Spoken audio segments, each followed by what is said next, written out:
Hey guys, today I want to share a few recipes that I really enjoy making this time of the year. It's got so much flavor. I just love to even, get really cozy with these drinks, and even you can serve them at the parties, and they're really healthy, fresh, living juices that I hope you guys will enjoy. We are going to be making my version of an horchata, sort of a drink, using 1 to 2 young coconuts. That depends on how much juice you want to make. I got some cardamom and pumpkin spice. You can use these spice blends or just even some vanilla extract or vanilla beans and cinnamon. That would give you more of that horchata sort of a flavor. I got jicama, hemp seeds, and some dates. So let's get started. I'm going to be peeling the skin off of the jicama. First off, I like to just cut it in half. It makes it easier for me to work with. And then I'm just cutting away the skin. Sometimes you can use hand, like just peel the skin off by hand, but this one was kind of hard to do that. So I'm just going to carefully shave off the skin. Jicama is a root vegetable that's low in calorie, but high in lots of vitamins and minerals, lots of water content. It also acts as a prebiotic, which means it's basically like a food that feeds probiotics, and probiotics are good bacteria in your gut that helps with immunity health. So prebiotic and probiotics work well together and really helps to boost your vitality. So I really love using jicama, make a juice, or even eat them raw just as is, because they are just so tasty, a little sweet, very crunchy, and low in calorie. The reason I'm cutting these into small chunks is because my cold press slow juicer actually works better with smaller chunks of vegetables. So it depends on the juicer that you have. Some of you may not even need to cut your vegetables or fruits into this small of size. Basically, I'm just feeding through the jicama to extract the juice.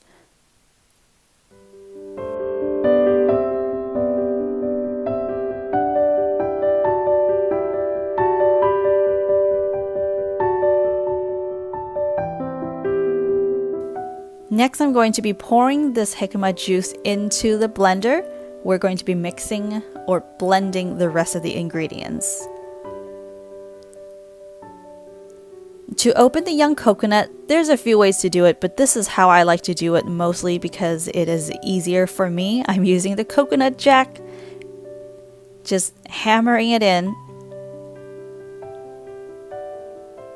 And you want to work this on the floor, okay, guys? Or maybe even outdoors in a concrete area or on the lawn, because you do not want to be slamming this thing on your kitchen countertop. Just a little safety tip there. Another way to open it is to use a serrated knife or any strong knife that you have, and just shave off the top, the pointy top of the coconut. Thanks to John Kohler from Growing Your Greens to do this demo for me, because I certainly don't have the skills to open the coconut like this. Now that we got the coconut open, we are actually going to be using the entire coconut. So scrape off the meat and the juice and pour everything into the blender. Now I'm just going to remove the coconut meat inside with a spoon.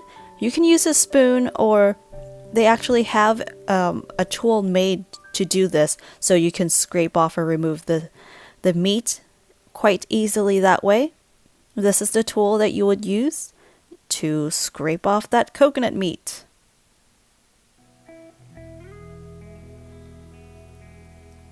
So between the coconut meat and the shell, there's actually a little bit of that thin brown skin.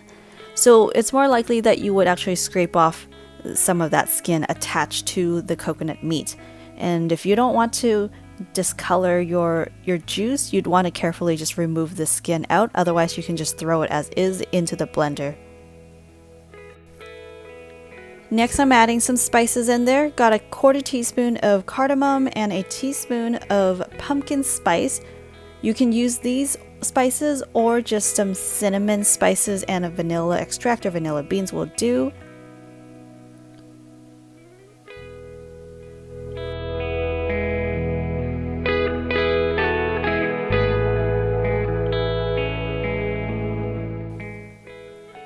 To make this drink even more nutritious, now I'm going to be adding a handful of hemp seeds in there.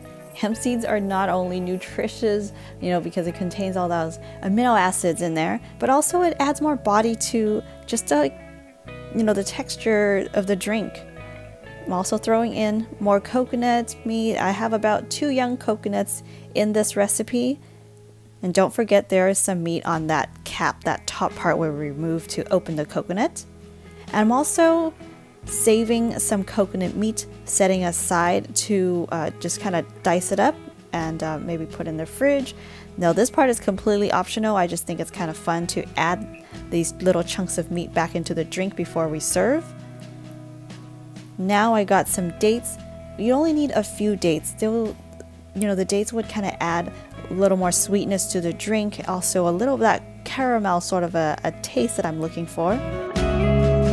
Remember to remove the pit when you're opening up that date, and then just throw it in the blender. Next we are going to be mixing things up. Just blend it how you would normally blend to make your smoothies.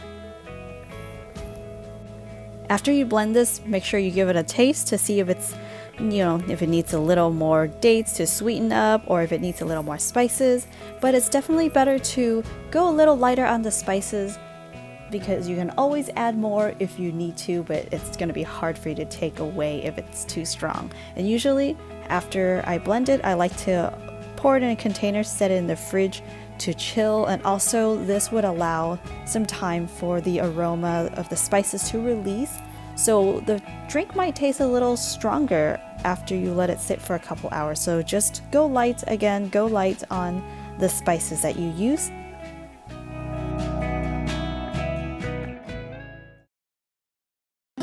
For the next recipe, if you like drinks with a kick, I think you're going to like this one. This is my spin on ginger ale. So you'll need some carrots, but carrots are optional. I'll explain more of that in a bit. Some fresh cranberries, which are in season right now. They're going to add a beautiful color and tartness to this juice. Some fresh ginger, that's going to add a kick to the juice. And then apples of your choice. I like to use some green apples for the tart flavor, and then some apples with some red skin, because we are juicing with the skin on. That's going to add more color to the juice. And then finally, this is completely optional. These are some cactus fruits that I picked up on my trip, and for sentimental reasons, I want to add it to the juice. Also, it has a really beautiful red pigment. You can also use red dragon fruits, but if you can't find these fruits, don't worry about it. You can skip these because your juice is going to taste just as good without them. Cranberries is such a classic fruit to incorporate in your holidays. Especially, I like them because they prevent UTI. And a lot of women out there, you guys must know what I'm talking about here. And to prevent those sensations, you also want to do low sugar intake. And here I got some apples and carrots. Now carrots, I only use them because of my particular juicer. It needs that fiber to kind of move things along and make the juicer work more efficiently for me.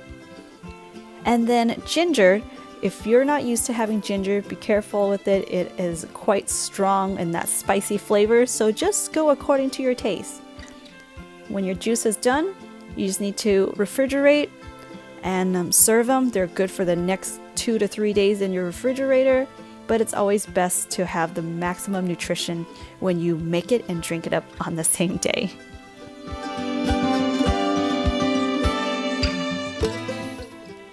So here's the juice without the red cactus fruit, and then I'm going to show you the ones with the cactus fruit. They taste pretty much exactly the same, except the one with the cactus fruit is a lot more red. This smoothie is for you tropical fruit lovers out there. I'm first going to be starting off by making a cashew nut milk, soaking these raw organic nuts or cashews in coconut water. You can either use the packaged coconut water or fresh young coconut water. I'm soaking it for just a couple of hours and then putting it in the blender. We're going to blend this up, strain it, and that's how you make nut milk. Now you can use any kind of nuts you want, macadamia or even almonds to make your milk. I just like these cashews because I happen to have them. Also, the cashews has a stronger flavor, which I think it blends well with the fruits that we'll be using for the smoothie.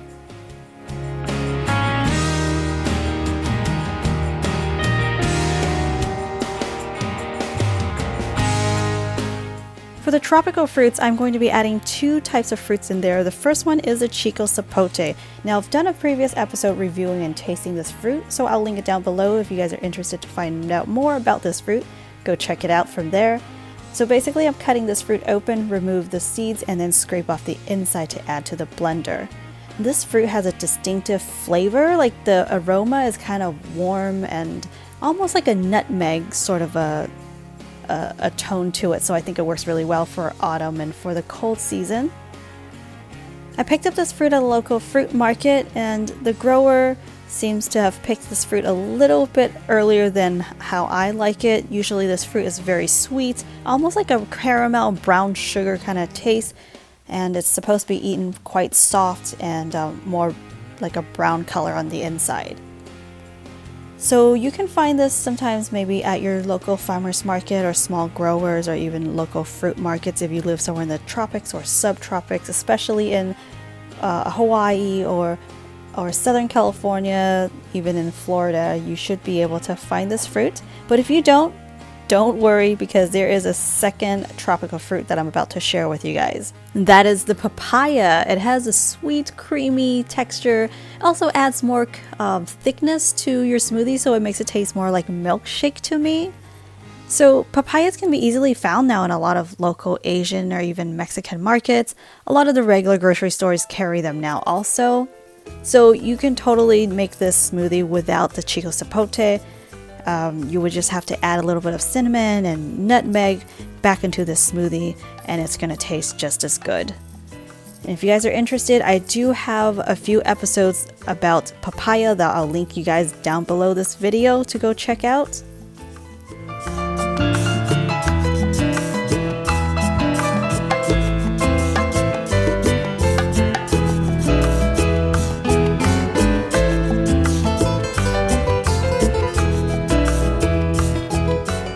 Sweet, creamy, custardy, and tastes like some sort of spices are in there, so gotta drink some more.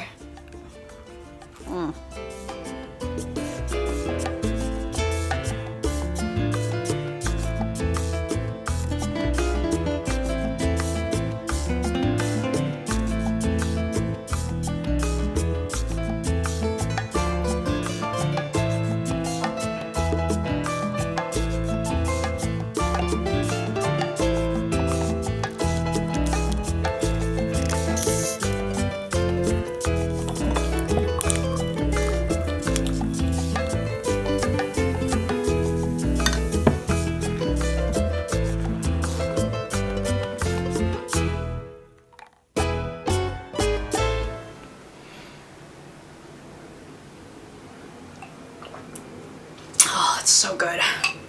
This is such a refreshing drink. I like the tang in here, and you know how ginger ale is, right? So adding the mineral water in here, the carbonated mineral water, really helps to kind of give it that well, the carbonation like a what do you call it, a soda.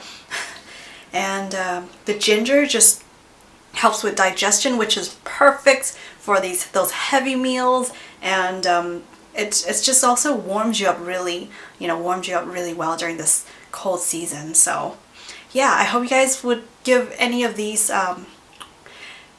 drinks a try, and let me know in your comments down below what is your favorite holiday drink, or any time or whatever drinks for this time of the year.